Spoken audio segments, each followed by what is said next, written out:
आपके साथ अंशिका सिंह और आप देख रहे हैं हमारा खास कार्यक्रम हमारा विकसित हरियाणा।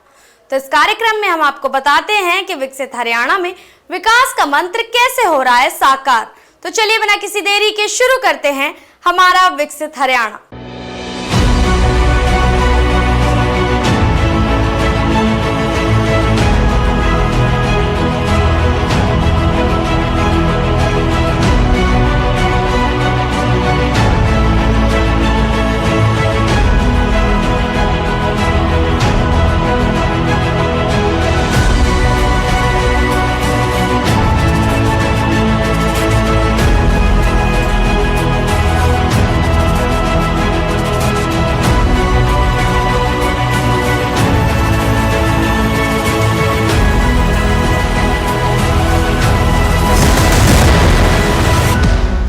हरियाणा में अभी तक 2 लाख से ज्यादा सरकारी नौकरियां प्रदान की जा चुकी हैं। तो वहीं मुख्यमंत्री नायब सिंह सैनी ने अपने सरकारी आवास संत कबीर कुटीर में आयोजित धन्यवाद कार्यक्रम में पिछड़ा वर्ग समाज के लोगों को संबोधित किया। इस दौरान सीएम को ओबीसी समाज की ओर से उनके कल्याण की योजनाएं लागू करने व घोषणाओं पर पगड़ी भेंट की गई। देखिए एक खास रिपोर्ट। मुख्यमंत्री नायब सिंह सैनी ने संत कबीर कुटीर में आयोजित धन्यवाद कार्यक्रम में पिछड़ा वर्ग समाज के लोगों को संबोधित किया। संबोधन में उन्होंने कहा कि राज्य के लोगों ने प्रदेश में तीसरी बार नॉन स्टॉप सरकार बनाई है। हम काम में कोई कसर नहीं छोड़ेंगे।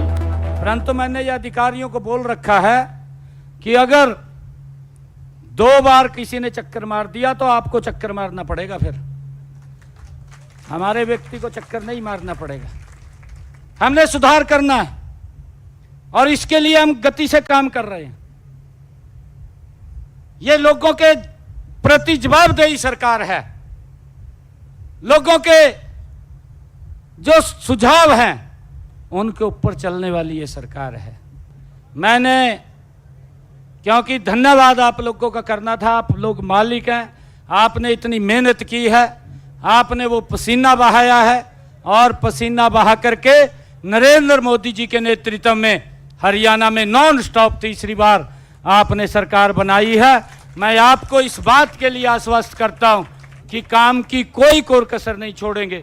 जो भी आप ध्यान में लगाएंगे वो काम करना ये हमारी जिम्मेवारी है। इस बात के लिए मैं आप सबको आश्वस्त करता हूं। वहीं सीएम सैनी को ओबीसी समाज की ओर से उनके कल्याण की योजनाएं लागू करने व घोषणाओं पर पगड़ी भेंट की गई। पगड़ी पहनाए जाने पर मुख्यमंत्री ने कहा कि इस पगड़ी के मान सम्मान को हमेशा ऊंचा रखेंगे। साथ ही उन्होंने कहा कि वे प्रधानमंत्री से समय समय पर गाइडेंस लेते रहते हैं और पूरे प्रदेश में एक समान विकास करवाने की नीयत रखते हैं। इस बात के लिए कि जो ये सम्मान की पगड़ी आप लोगों ने दी है, मोदी जी के तत्वाधान में, उनके नेतृत्व के अंदर, उनकी देखरेख के अंदर इस पगड़ी का सम्मान ऊंचा करने का काम करेंगे, इसको नीचा नहीं करेंगे। इस पगड़ी के अंदर आपकी मेहनत है, इस पगड़ी के अंदर आपका पसीना है। उस मेहनत पसीने को ठीक उसको दिशा मिले और ठीक आगे बढ़े, उसके लिए हमारी पूरी टीम वो बताते रहते हैं। आप सब बताते रहते हैं, आप सबके भी सुझाव आते रहते हैं और उन्हीं सुझावों को लेकर के हम आगे बढ़ते रहते हैं। सीएम नायब सिंह ने 26 व 27 जुलाई को होने वाली सीईटी की परीक्षा के प्रबंधों की जानकारी देते हुए कहा कि परीक्षार्थियों के लिए घर से परीक्षा केंद्र तक लाने और वापस ले जाने के लिए बसों का निःशुल्क प्रबंध किया जा रहा है ताकि युवाओं को किसी प्रकार की परेशानी न हो। साथ ही लड़कियों के साथ घर के एक सदस्य को भी जाने की अनुमति दी गई है। अभी मेरे पास बच्चे आए,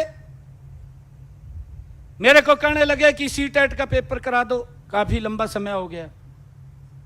मैंने कहा हो जाएगा। मैंने बुला करके बड़ी एक बैठक, मैंने डेट तय कर दी, 20 डेट तक हमने रजिस्ट्रेशन करना है।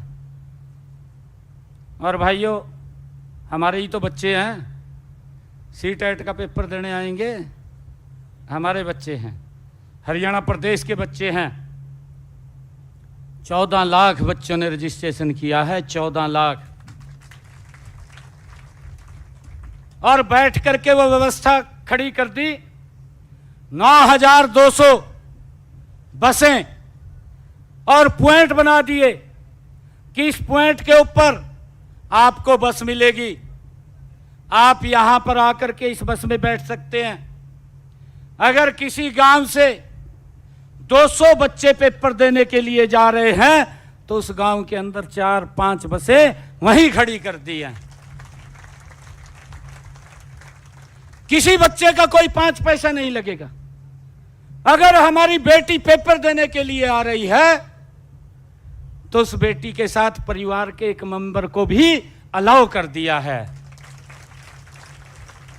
उनको ससम्मान घर से लेकर के सेंटर तक जहां पेपर होगा और सेंटर से लेकर के घर तक पहुंचाने की जिम्मेवारी ये आपकी सरकार की है, ये आपकी है। दरअसल हरियाणा में बीजेपी सरकार बनने के बाद से प्रदेश में 2 लाख से ज्यादा नौकरियां प्रदान की जा चुकी हैं। मुख्यमंत्री नायब सिंह सैनी के नेतृत्व में पूरे राज्य का एक समान और बिना भेदभाव के विकास कराया जा रहा है। हरियाणा सरकार ने केंद्र की तर्ज पर क्रीमी लेयर की आय सीमा 6 लाख से बढ़ाकर 8 लाख की है। ये मुख्यमंत्री की सक्रियता ही तो है जिससे आज राज्य में हर व्यक्ति की सुनवाई हो रही है। उनके लंबित कामों को पूरा करने में किसी तरह की परेशानी नहीं पेश की जा रही है। तो हमारा विकसित हरियाणा में फिलहाल इतना ही। मुझे दीजिए इजाजत और देखते रहिए TV24।